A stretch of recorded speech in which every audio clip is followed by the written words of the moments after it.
de la provincia con nosotros porque es una de nuestras columnistas. Florencia, ¿cómo estás? Buen día. Hola, buenos días. Muy bien, ¿y ustedes? Bueno, la verdad, hoy disfrutando del tiempo, espectacular, radiante, por lo menos en Posadas. La verdad que sí, hermoso, cambió el clima, se fue ahora para el otro lado, todo puesto otra vez. Sí, bueno, va cambiando todo, ¿viste? Un día tenemos calor, otro día tenemos lluvia, va cambiando permanentemente. Hoy hablemos de la contaminación alimentaria, ¿no? Todo lo que tenemos que saber primero, saber qué es la contaminación alimentaria y, bueno, qué la causa. Bueno, la contaminación alimentaria tiene que ver con el posible crecimiento de virus o bacterias en nuestros alimentos. Y justo que estamos hablando del clima, si bien este es un mes en el que hay lluvia o en el que hay sol, hace calor, suele hacer calor. Nosotros siempre para las fiestas, esto adelantando de las fiestas, Navidad o Año Nuevo, por más que llueva un poquito, son días muy calurosos. Y uno de los factores que influye sobre el posible crecimiento de bacterias en nuestros alimentos es el calor. A más calor hay mayor reproducción de los microorganismos. Entonces, es importante que una vez que terminemos de comer, no dejemos ese alimento o esa preparación a temperatura ambiente más de 4 horas. Lo que yo debería hacer es comemos, hacemos la sobremesa, charlamos un poco y cuanto antes yo pueda volver a refrigerar la comida, la preparación, la carne, la ensalada, lo que haga, estoy más prevenido de un posible crecimiento de bacterias.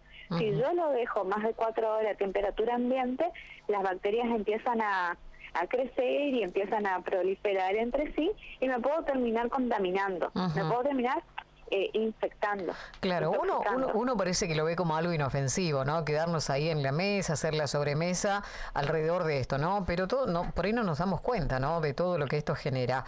Y para saber, Florencia, ¿no? ¿Cuáles son por ahí los principales agentes patógenos que vos decías responsables de la contaminación alimentaria? Y tenemos bacterias, estreptococos, estafilococos, mucho tiene que ver con, hay algunos que son propios del alimento, sobre todo los alimentos de origen animal como la carne, todo lo que tenga leche. Cuando hablamos de lácteos, si hacemos alguna mayonesa, por ejemplo, mayonesa de ajo, tiene un poquito de leche, aunque sea casera, esa está más predispuesta a desarrollar, que los microorganismos se desarrollen porque tiene las bacterias propias de la leche de la vaca, lo mismo la carne, lo mismo el huevo. Los alimentos que son de origen animal, las bacterias se desarrollan más rápido o son más peligrosos que los alimentos de origen vegetal como tomate, la lechuga. Igualmente tengo que tener cuidado.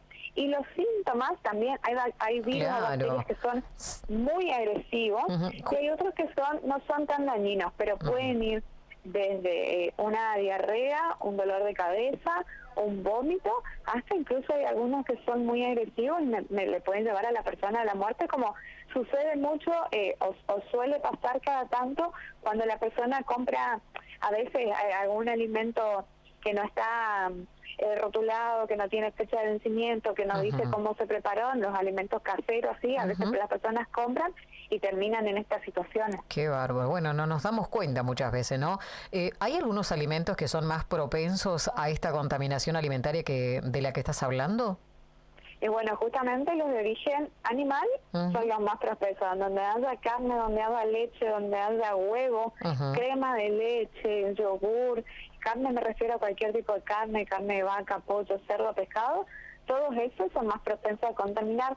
Y también es importante a la hora de preparar, no tratar de usar diferentes cubiertos o diferentes tablas. Por ejemplo, lo que no hay que hacer es picar una carne en crudo. Supongamos que yo pique una carne en crudo para después ponerla a cocinar, ¿no es cierto?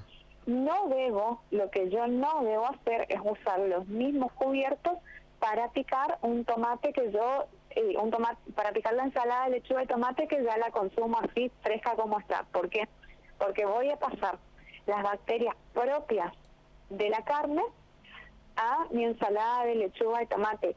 Entonces, cuando al ingerirlo, estoy ingiriendo las bacterias que están en la sangre y en el músculo de la carne, así todo como vino.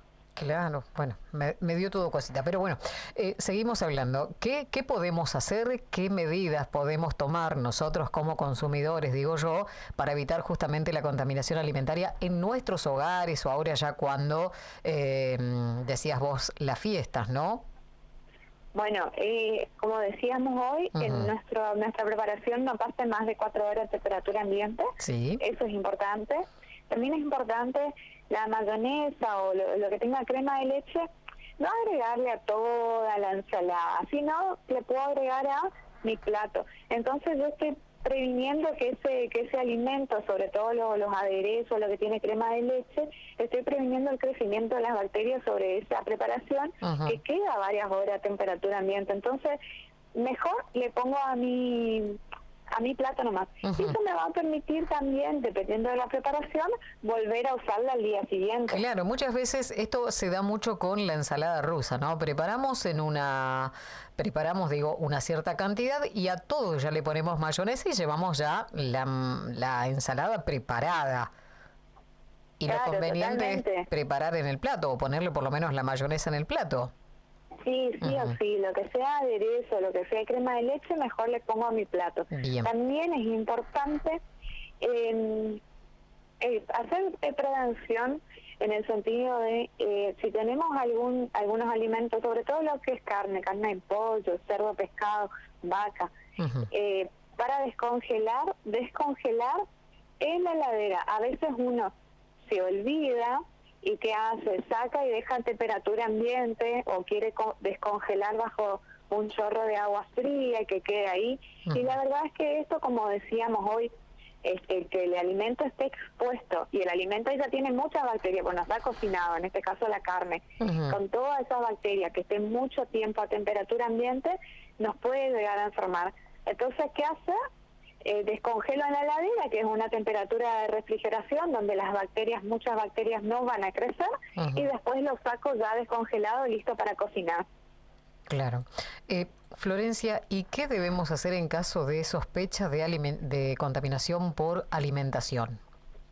Y a mucha gente le suele pasar, en realidad los periodos de diarrea o de vómito duran pocos días.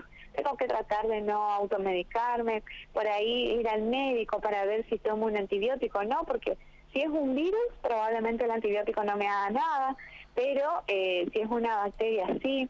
Ahora, si son síntomas leves y puedo pasar, digamos, esos 3-4 días, los paso. Ahora me tengo que preocupar si ya después de 7 días yo sigo con eso, ya después de 6 días yo sigo con esos síntomas y ya tengo que sí o sí ir al médico por más que no quiera, porque está pasando a ser una infección mucho más grave. En realidad dura pocos días, esa es la generalidad, dura pocos días, o 1 día, 2 días, 3 días, no suele durar más de eso, pero si observo que ya van 6 días que estoy así, no pasa, y bueno, ahí sí o sí ir al médico, porque como decíamos antes, puede llegar a ser muy grave para la salud. No suele suceder que la gente termine con muerte por intoxicación alimentaria, pero hay situaciones en las que sucede. Entonces, estar atento. Y en los niños sí, ir al médico lo más pronto posible, porque a través de la diarrea o de los vómitos, los niños pierden mucha agua y pierden mucho alimento, muchos nutrientes. Y ellos, la mayor parte de su peso corporal es agua y necesitan muchos nutrientes para crecer. Si es niño, sí, ideal que vaya a su pediatra, no importa qué número de día, pero que vaya. Bien. Y una última pregunta. Muchas veces hablamos acerca de la fecha de caducidad en los productos, ¿no? ¿Cómo influye esta fecha de caducidad en la seguridad alimentaria? ¿Se puede...? Ajá, ¿se escuchó? Sí, no, decía, porque mucha gente dice, bueno, tiene una fecha, pero todavía se puede consumir, digamos. Y la realidad es que sí, se trabaja con algo que se llama margen de seguridad, que es como los ingenieros saben que las personas siempre les tiran unos días más, entonces ya le ponen esta fecha de caducidad unos días antes. Eso sí es real. unos días después, un día, 2 días, 3 días, hasta 3 días puede comer ese bien. alimento y en general no va a pasar nada.